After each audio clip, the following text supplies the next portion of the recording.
Hello, this is the Omega Seamaster Professional Planet Ocean 600 metre coaxial chronometer.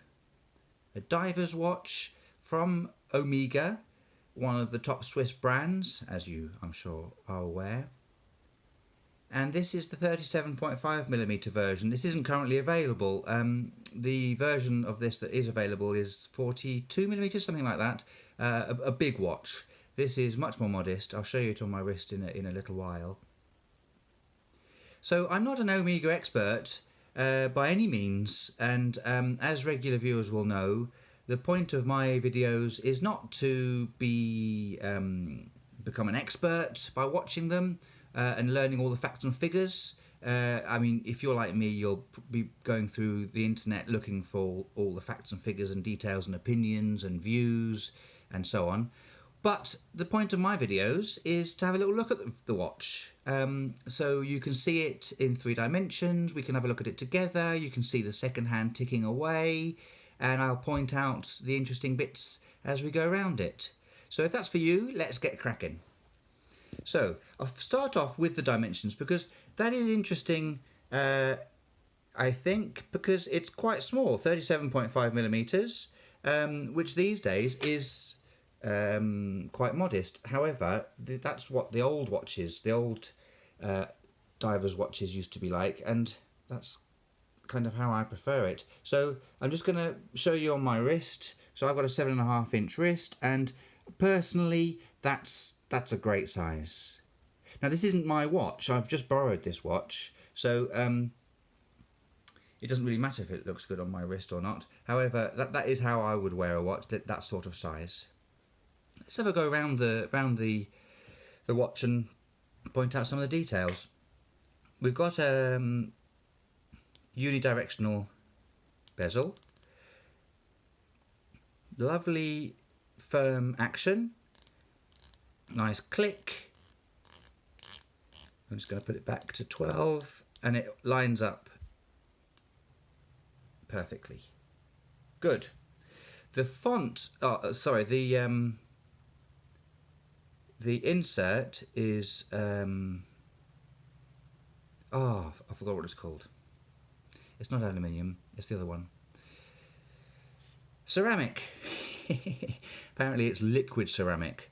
And it's this lovely matte grey on this model. So you've got the dashes up to 15, then you've got 20, 30, 40, 50, and then at 60 you've got the upside down triangle and the Lume pip in there.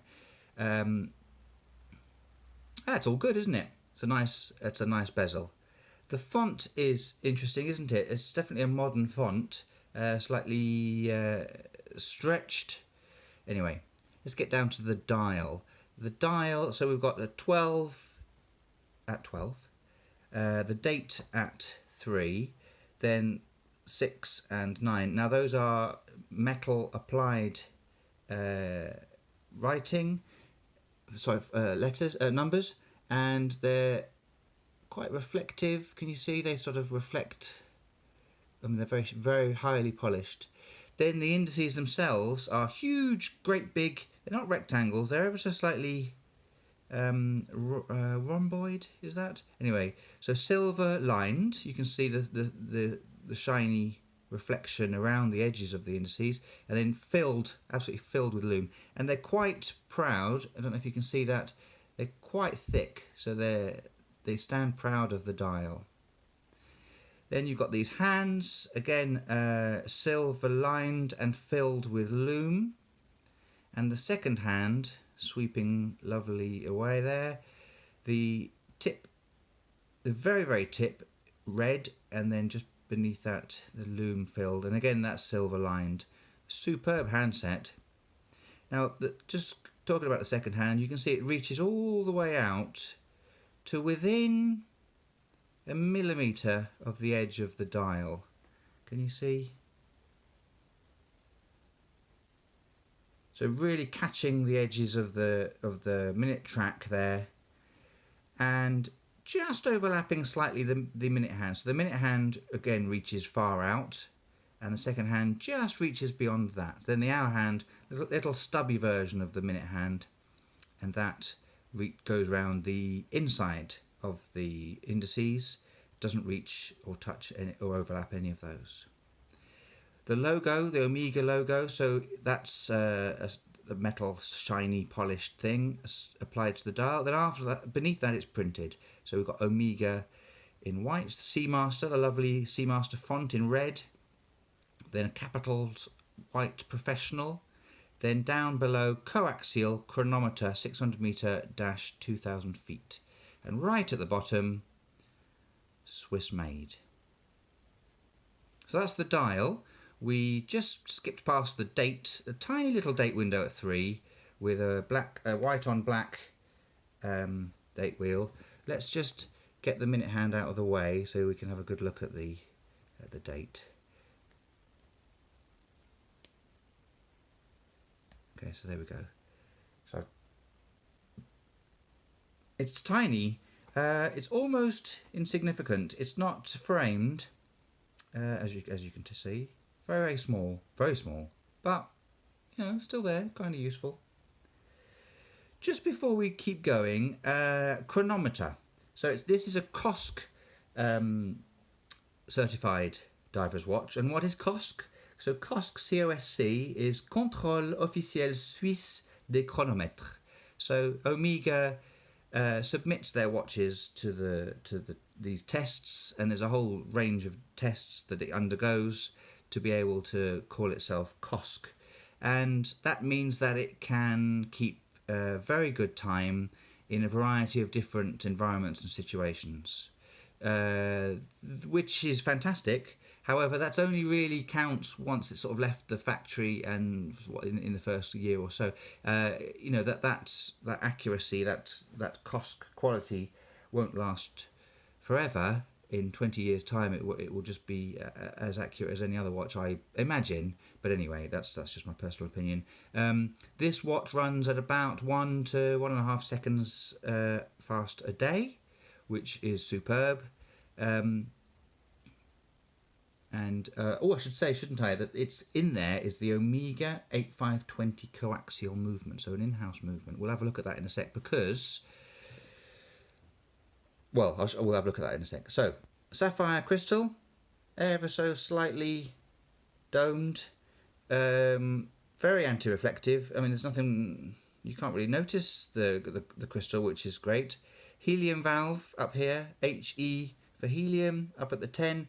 So a helium valve is useful for underwater, when you're working in underwater chambers. So I often spend days in underwater chambers just thinking. And to do that, I need to release the helium from my watch. So that's great tool. The crown, the signed crown, nice knurling on it, is screwed down, obviously. Pop it out to the first click for the date, second for the time. Now, it is ever so slightly tricky to work. You've got to use your fingernail to pop it out, but that's fine. Let's get round to the back. As I mentioned, this NATO strap is obviously aftermarket. It comes on on whatever you want really, but it's on a NATO. Right, here we go. So there's the movement, and it's quite a thick watch. I'll just give it a quick measure so you get an idea of the height of the whole watch. It's just under 15 millimeters from top to bottom. And the lugs, you can see the lugs are kind of nice and swoopy. So it does hug the wrist nicely. So it's tall, but it's fine. In the back there, we've got this lovely, I'd describe it as sort of a stacked movement, and it's really nice. So it's got writing on it. It's decorated, and it says Omega Coaxial 8520. So that's the movement model number. And I'll just rotate it so you can get to see inside it. So this will be a little sapphire window into the heart of the watch. It's got some writing there, 20 something joules. I've got a little magnifying glass, so it does say 28 joules. 28 joules. absolute premium, super duper quality movement. Around the outside, we've got some writing, SI14. Is that what it says? Yeah, SI14, professional, 600 meters, stroke 2,000 feet, and then Planet Ocean. And that font is kind of reflects the font of the bezel, doesn't it? And just here, very very faint, is a logo. I don't know what that logo is. Let's see if I can get this this magnifying glass to show you it. There's that logo. It's sort of etched into the back. If you know what that is, I'd be really interested to know. Let me know in the comments. Up on the lugs there, we've got some writing, some numbers. Oh, that'll be the model number, the serial number up here. And I think that's it. So we've got these nice sort of brushed vertical sides to the case, and then actually it's all sort of, oh no, then polished edges there.